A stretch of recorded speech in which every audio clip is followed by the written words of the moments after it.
Hey everyone, how have you been?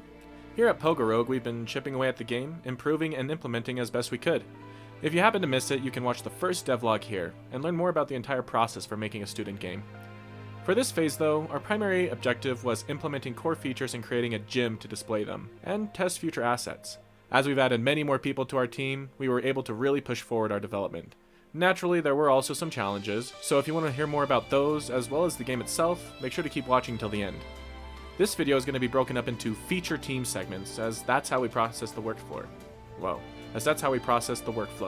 Without further ado, let's get bouncing. Nailed it.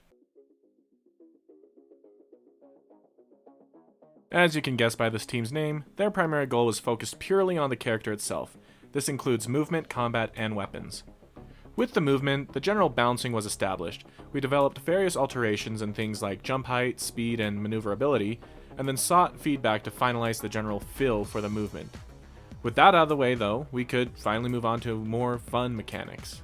A big one, and one that was constantly asked about during the playtests, was wall jumping. This was implemented as well as improved collisions, and it made an immediate and noticeable difference in the feel of the game. Simply put, it was a ton more fun. Obviously, regarding movement, there's still going to be a bit of fine-tuning left to do, but we are very pleased with where it's at this stage. A second addition was the super jump. This was more of a demonstration of future items and abilities that the player could keep and equip though, rather than a mainstay. This would overlap with another feature team, but on the character side we still needed to worry about the camera, physics, collisions, and combat options. This is another area that will still require some refinement, but at least we have a head start. One really new thing we did explore was the arm cannon, as seen here. Ultimately, through playtesting within the team and playtesting outside of the team, the original combat method was more popular and intuitive. The arm cannon could always make its way back as a unique item, but that's a future us problem.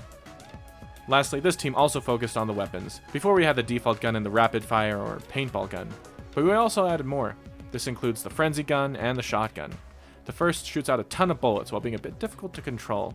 The second gives you less ammunition, but deals a lot more damage and has a lot of kickback. Finally, we also updated the character, as you can see here. Isn't it adorable?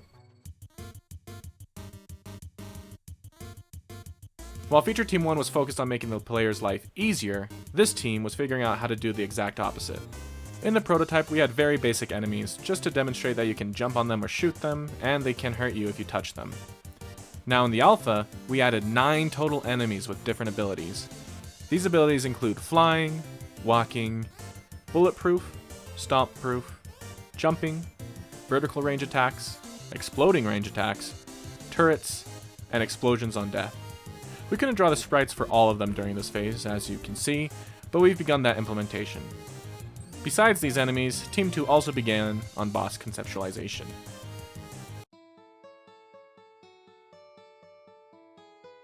Besides designing levels and obstacles, this team also is working on the procedural generation. As the focus during this phase is a testing gym, procedural generation work took place behind the scenes. So regarding those gyms, 2 were created. One with labels, platforms, and areas designed to test out movement mechanics, and the other was more focused on showing off the enemies. A few obstacles were also added. These included industrial fans to blow the player, electric floors to shock them, and conveyor belts to move them around.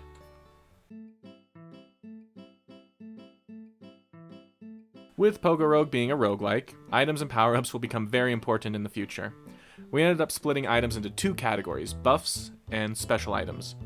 Buffs would be stackable and only adjust the player's base stats, while special items would be more like special abilities and really change up the gameplay. Because of that, they would have limited availability, though you can still upgrade them. Both categories of items, so buffs and special items, will be purchasable. While we did write and draw designs, this aspect of the game was difficult to implement, and actually leads us perfectly into our next segment.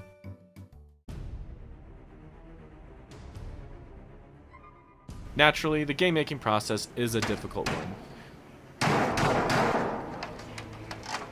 One issue we've begun to have was team overlap. Often it was minor, but in the case of Feature Team 4 and Feature Team 1, it became difficult to make progress in one without impeding progress in the other. In the end, the player character was more important than the items at this phase, so we kept Team 4 more conceptual, with plans to merge the 2 teams in the future. A second issue we realized is that, while we've picked out some of the specific details of art, We were still experiencing clashes between art styles. To remedy this, we're working on an art design document with further details and explanations to help guide and unify the artists. This stage of development felt pretty quick.